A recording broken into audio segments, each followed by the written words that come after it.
Welcome to another video. As I promised, today we are going to talk about the first half season of 2025 in MotoGP. The 12th round just ended in a Sachsenring in Germany, and I'm recording this right after I saw the race. It's a Sunday, July 13th. The reason why you should watch this video is because you might get some valuable information that you didn't think about. Also, I want to say welcome to the season of 2025 in MotoGP, and this is gonna be the last season of pure racing because Liberty Media just purchased 84% out of the Dorna for a price of $4.2 billion.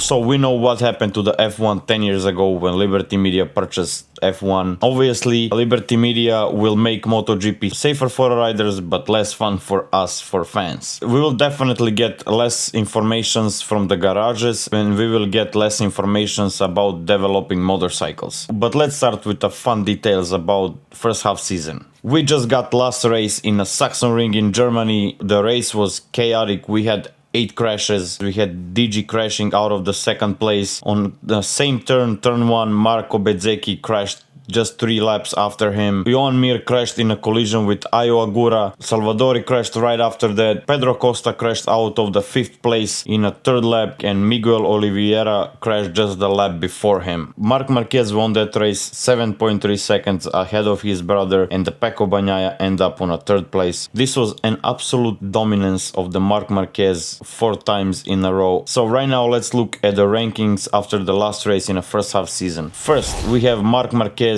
in Ducati Lenovo with 344 points, and he's leading championship with 83 points. He's absolutely dominating this season. Out of 12 sprint races, he won 9. He won Thailand, Qatar, Argentina, America, Aragon, France, Italy, Netherlands and Germany. He achieved 7 Grand Prix wins out of 12. Thailand, Argentina, Qatar, Aragon, Italy, Assen and Sachsenrings. The second rider that leads the championship, it's his younger brother Alex Marquez. He is 83 points behind his brother with amazing 261 points, and he is on a Ducati satellite team, Grassini Racing. He achieved his first MotoGP win this season in his home track Jerez in Spain. On the 3rd place we have 2-time world champion amazing Pecco Bagnaia on Ducati factory team with 197 points, and he is 147 points behind 8 times world championship winner Marc Marquez. He won only 1 race this season in Kota after Marc Marquez crashed in a 12th lap. I was there for a race and I will put the link down below in description. 4th place goes to Fabio Di Giannantonio with 136 points. He is 5 points ahead of his teammate Franco Morbidelli in Enduro 46, Valentino Rossi's team. 2 Grand Prix podiums in the first half season, end up 3rd on Kota, end up 3rd on his home racetrack in Mugello, Italy. He finished as a 3rd rider passing the finish line in sprint race in Assen, and he ended up 3rd in a Sachsenring race just yesterday.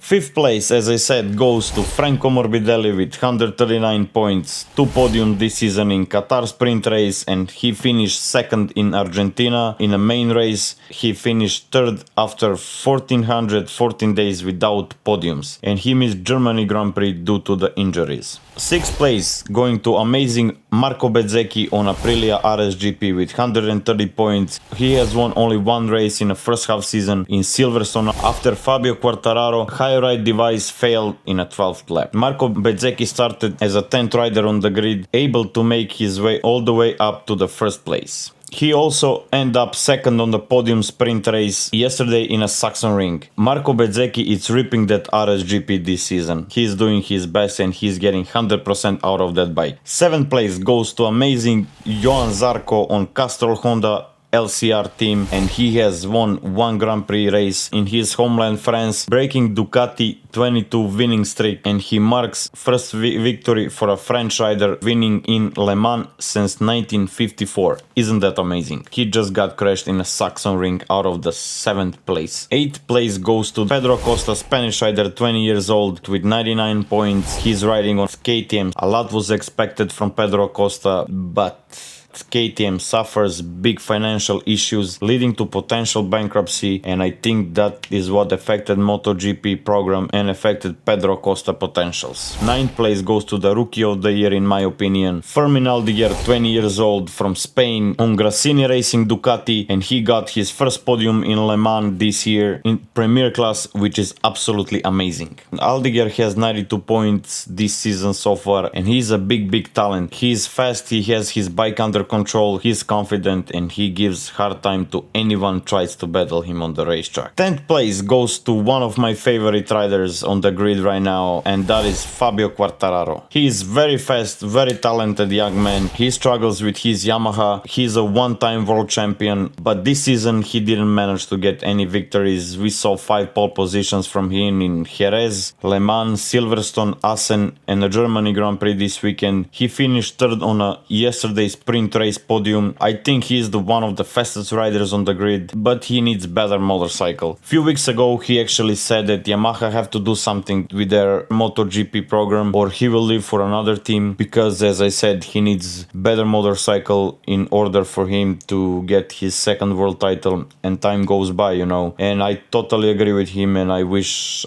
he can have better bike and show his full potential. So right now let's talk about the performance of first 3 riders on the list and the Rookie of the Year. So when it comes to performance of Marc Marquez, he is a master of late braking, and in this season he showed what he really is. Actually, what I see right now, he's trying to put himself in a position where he doesn't have to take unnecessary risk in order to win the race. That's what get him to win 4 racing weekends in a row. He won sprint races, he won main races in Sunday 4 times in a row. He is leading this championship right now for 83 points, and what that means? That means that he is 2 full racing weekends ahead of second place. That means that Alex must win 2 full racing weekends without Marc Marquez scoring points in order to take over his first place, which I think it's impossible right now. So I think this season belongs to Marc Marquez. He's gonna get his 9th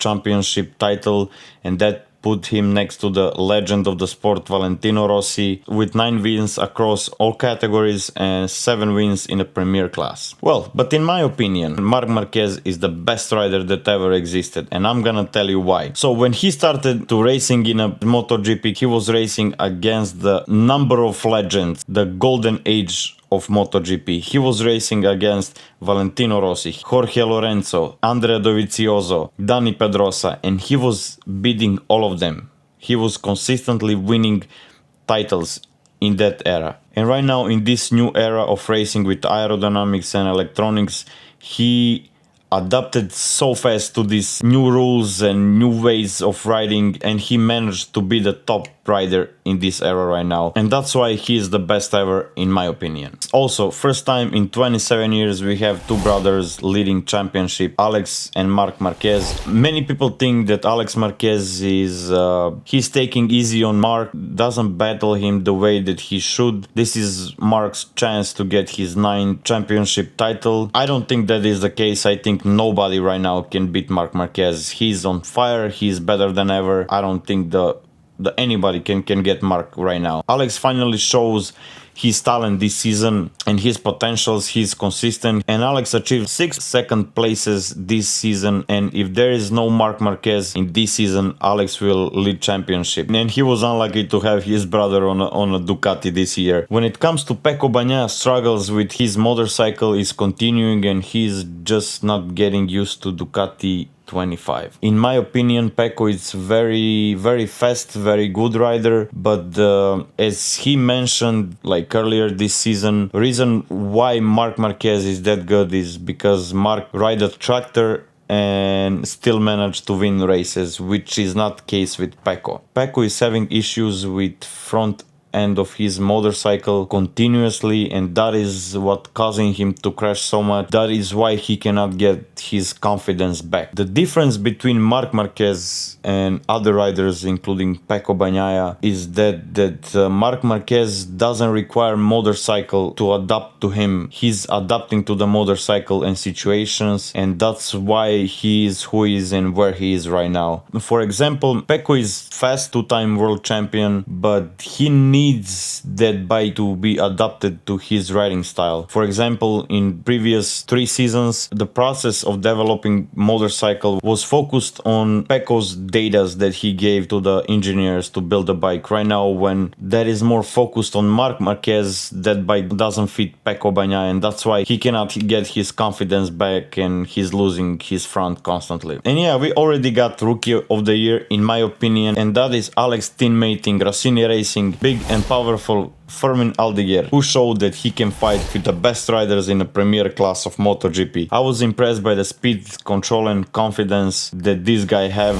He got 1 podium in Le Mans in premier class this season, and that's amazing, you know. That is actually enough to see how talented somebody is, you know. Today he finished 5th in front of Luca Marini, Brett Binder, Jack Miller, Raul Fernandez and Alex Rins. That's why I think he have a bright future in this sport. And yeah, we don't have a number 1 on the grid. We don't have Jorge Martín due to the injuries. He missed first half season, and I already covered that story, and I'm gonna put the link down below in the description so you can, you know, check it out and see what's going on. It's really fun video, so take a look if you have time. I will appreciate it, and if you hit the like or subscribe to the channel, I will highly appreciate it. The ranking will not change for first 3 places until the end of the season. I think nobody can catch up with Marc. Alex is just faster than Pecco this season. As I already said, Pecco Bagnaia doesn't have it this season. Hopefully in the second half of the season something will change, but I think that nobody is capable of stopping Marc Marquez to get his 9th title. Thank you for watching this video, and I'm gonna see you in the next one. Bye.